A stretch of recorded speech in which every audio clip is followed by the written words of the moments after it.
For years it remained there, in silence. But now an ignored document could bring down everything the McCanns have said until today.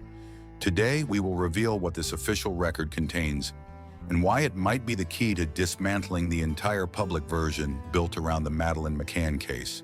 Imagine opening an old drawer, one of those that makes a dry, hoarse sound, as if coughing up accumulated time. The wood creaks slowly, and the air that comes out carries the smell of stagnation, as if time had been trapped inside.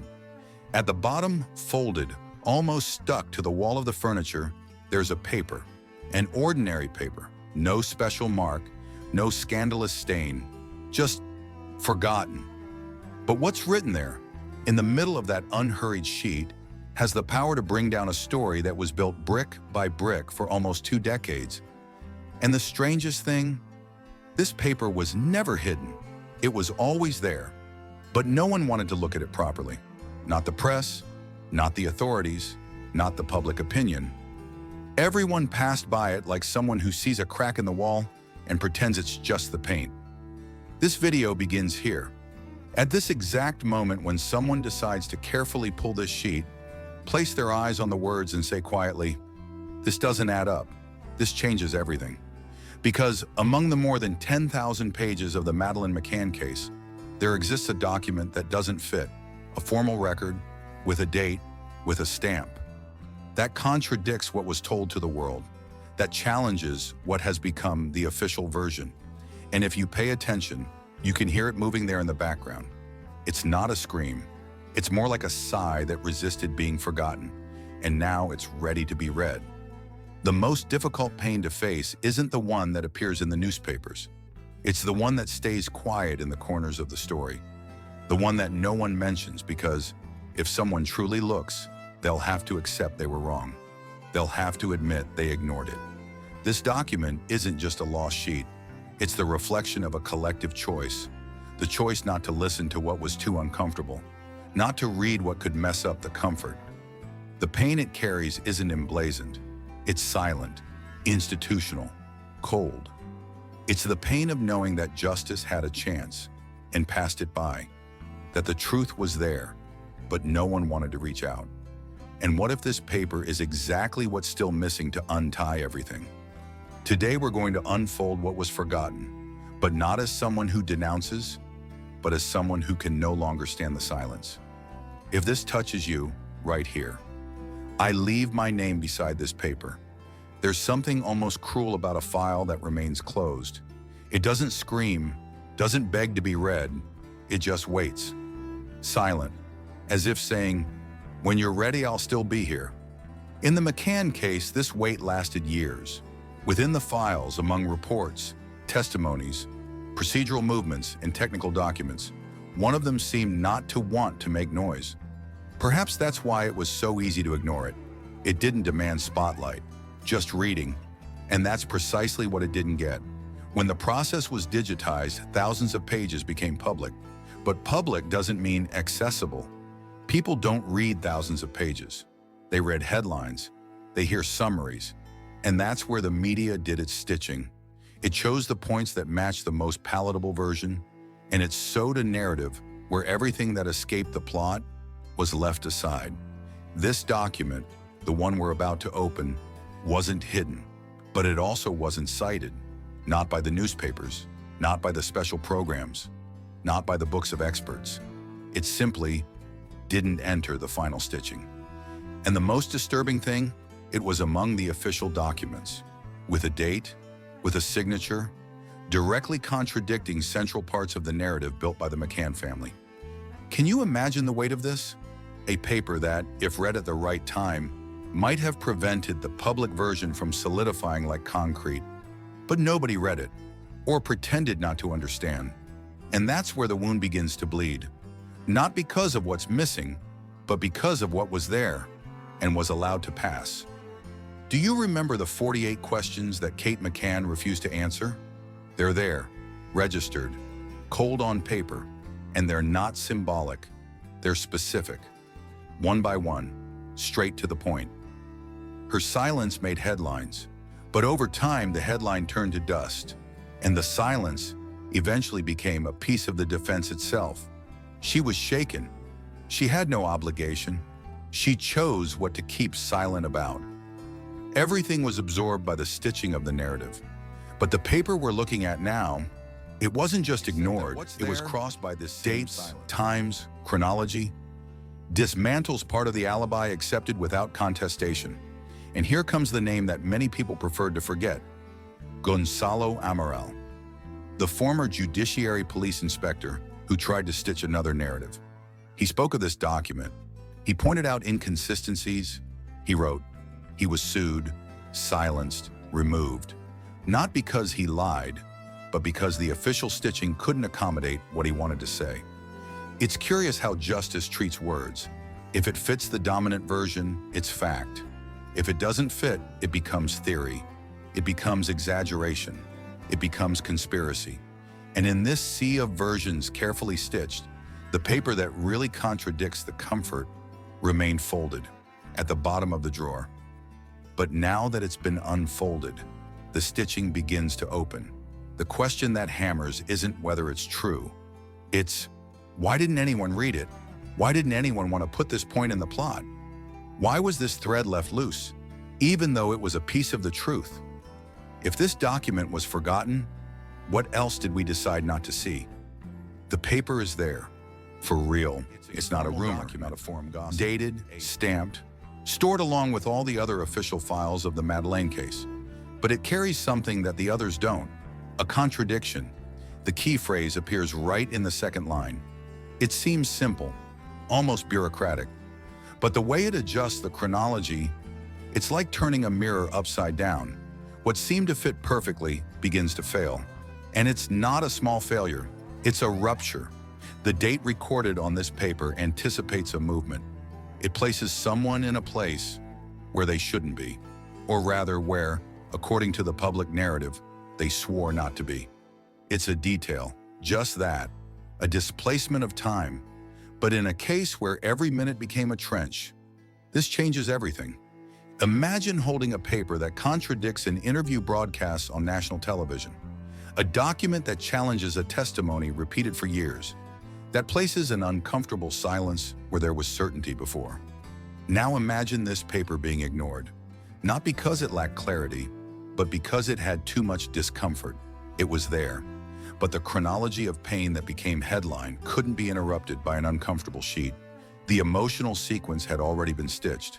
Any point outside the pattern would tear everything, and that's why it stayed there, silent. The first time someone publicly mentions this document is in a section of the PJ's report, brief, almost shy. But there, the line was laid. The problem is that no one wanted to pull the thread. The press passed over it. The television narrative remained untouched, and the public continued as if nothing had been said.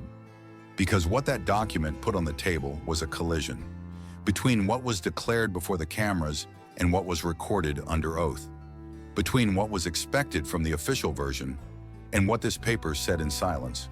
Who controls the past controls the future. Orwell's phrase never seems so literal. If you control what is remembered and what is forgotten, you also choose what is considered truth. And for almost 2 decades, this document remained out of memory. Not because it was irrelevant, but because it was inconvenient. The image is simple: a drawer that was never reopened, a paper that no one folds but also no one reads, evidence that doesn't disappear, it just isn't used, until someone holds it again. And at that moment, the silence screams. Not because it speaks, but because we finally stop pretending we couldn't hear. It's strange how certain truths only hurt when they fall into silence. And what if this paper, the single sheet, is what dismantles a structure built for 17 years? If it changes the way we see not just the case, but everything we failed to see? Imagine a small, stuffy room, as if the air itself carried the smell of forgetfulness. In the center, a table with a wooden surface scratched by time, and on it, a single paper, yellowish at the edges, as if it had absorbed years of silence. There's no urgency stamp, no flashing red mark, but there's something there. Something that, if read carefully, tears a line in the chronology carefully repeated for almost 2 decades. At the top of the document, the date jumps out with a strange calmness. May 2nd, 2007, 2 days before the disappearance. But this isn't a typing error.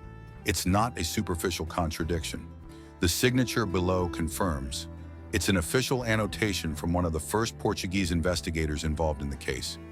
Someone who, in the rush of chaos that was establishing itself around Madeleine McCann's disappearance, did what few have done since. Paid attention to real time, not edited time. Among dry, almost bureaucratic paragraphs, one sentence stands out. Not by form, but by implication. The child was last seen by third parties around 6 p.m. and not at 9 p.m., as stated by the parents. Nothing beyond that. No theory, no alarm, just that displacement of 3 hours. Small on the clock, but immense in the structure of the case. It's in this space of 3 hours between 6 p.m. and 9 p.m. that the narrative constructed by the family, the media, and the institutions finds its blind spot. Because if the last independent confirmation of Madeleine's presence was at 6 p.m., the entire story of the dinner rotation, the room checks, the 9:10 p.m. as the time of disappearance, all of this rests on an emptiness. And this emptiness wasn't investigated. It was filled with routine, with supposed testimonies of checks, with normality. A normality that now trembles. And the most disturbing thing is that this paper wasn't hidden in some obscure basement or lost in indecipherable codes. It was always there, in an accessible file, in a drawer that no one locked, just pushed to the back. For years, thousands of people looked for theories. Experts were invited to discuss possibilities. Headlines, this small annotation was simply ignored, not because it was irrelevant, but perhaps because it was inconvenient. The revelation of this document, when finally faced without distraction, doesn't sound like scandal. It acts like a crack. There's no boom. There's a disconcerting silence. Because this isn't the type of evidence that accuses with a pointing finger. It's the type that disarranges structures from within. A small phrase that insinuates, without saying, that the entire foundation of public truths may be sitting on sand. The mother's face in the interviews, the trained speech, the carefully repeated lines about the dinner routine, about how everything was normal until the last check. Now, in light of this subtle contradiction, those words sound different, not because they automatically become false, but because they now carry a shadow, a weight that wasn't there before. Doubt settles like dust, fine but impossible to remove. And the cruelest part is that the system knew. It's not about lack of access nor documentary negligence. The existence of this document, with this observation about the last sighting of the child, was known to investigators, to lawyers, to journalists who spent hours leafing through these files. But no one pulled it to the center of the narrative. No one made it a headline, because it didn't fit the script that the public expected to consume. This is the hardest point.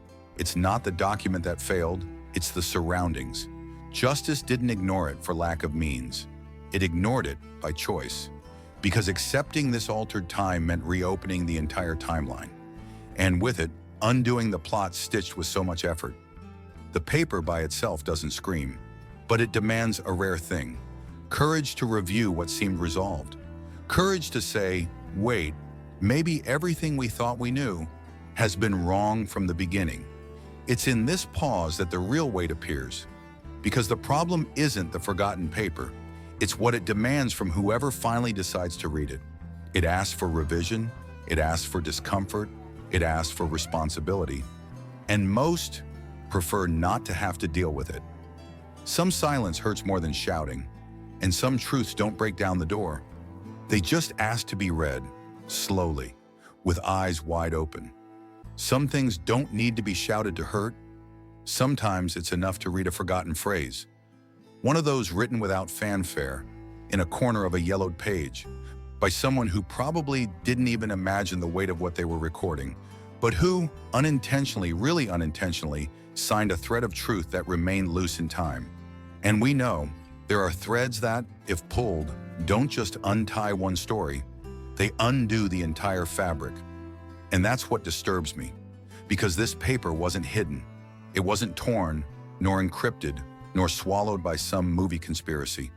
It just remained, stuck among so many others, ignored by choice, silenced not by force but by convenience.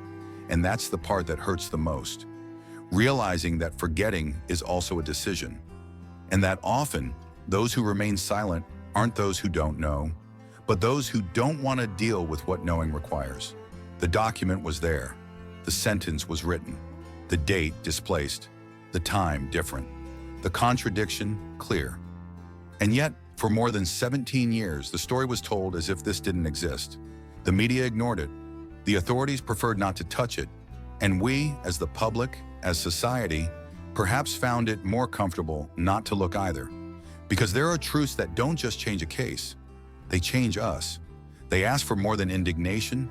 They ask for revision. And not everyone is willing to review what they've already accepted as definitive. That's why this video wasn't made to accuse. It was made to remember. Because memory, when it falls silent, transforms into an accomplice. And I didn't want to leave this topic without placing this paper at the center, without showing you that it exists, that it was ignored, that it says something, and that the silence around it also screams. Now that you know, now that you've read this forgotten sheet with me, perhaps you understand why it weighs so much. Because it's not just a paper, it's a mirror. And what it reflects isn't just a failure in the process or a hole in the narrative. It's the portrait of a collective choice, not to disturb what already seemed resolved, to continue telling a story with the most comfortable ending, even if the truth was written whole there in the footnote. And if you've come this far, if you felt this weight with me, then perhaps you understand why this needs to be told. Why certain truths, even when they don't yield headlines, need witnesses. And that's why I invite you now, not as a spectator, but as a part you inside, to leave your right there. I leave my name beside this paper because it's not about agreeing with everything, nor about judging. It's about not allowing this to be forgotten again. It's about saying, I saw, I read, and I won't pretend it wasn't there. And if you want to leave more than a phrase, if you want to leave a gesture, a symbolic mark, the super chat is there, but not as support for me, as a vote of presence beside what was ignored. A silent way of saying, this story is also mine, because each person who contributes here contributes to keeping alive the memory of what was almost erased. And that has no price, that has weight, has value. Now, I want to know what this awakened in you. You don't need to write much. It can be just one line, but let it come from truth. Write in your way, with your voice, with the silence that turned into thought, with the pain that turned into words. I'll read everything, one by one. And if it hurt, it's because it still matters. Oh, and before you close this tab, the next story also begins like this, with a sheet. But this time, it wasn't forgotten. It was torn, hidden, but someone managed to find a piece, and I'll show you what was written on it. If you want to feel more than know, I'll wait for you there. I leave my name beside this paper. Will you too?